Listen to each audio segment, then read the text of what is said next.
quero pedir a vocês, daqui, eu acho que é 18 dias, 19 dias, 18 dias, nós em 1 minuto vamos decidir o futuro dos próximos 4 anos do nosso município, das nossas crianças, as creches que precisam ser ampliadas, a educação que precisa ser melhorada, os servidores públicos que eu vejo tantos aqui, que estão aqui, muitos ameaçados, muitos perseguidos, mas convictos de que é preciso mudar, nos conhece e sabe o nosso trabalho.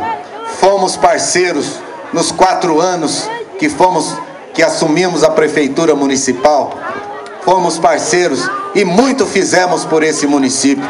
Agradeço cada um dos servidores, cada um dos familiares dos servidores que me ajudaram a cumprir o meu dever como prefeito dessa cidade.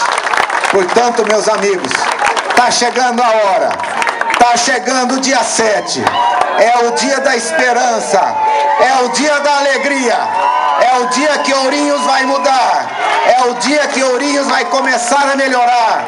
Todos nós juntos, aliados, resolvendo os problemas do município, enfrentando os desafios, com amor a Ourinhos, com força, com decisão, com determinação. É assim que nós vamos mudar a história dessa cidade. Vamos à vitória!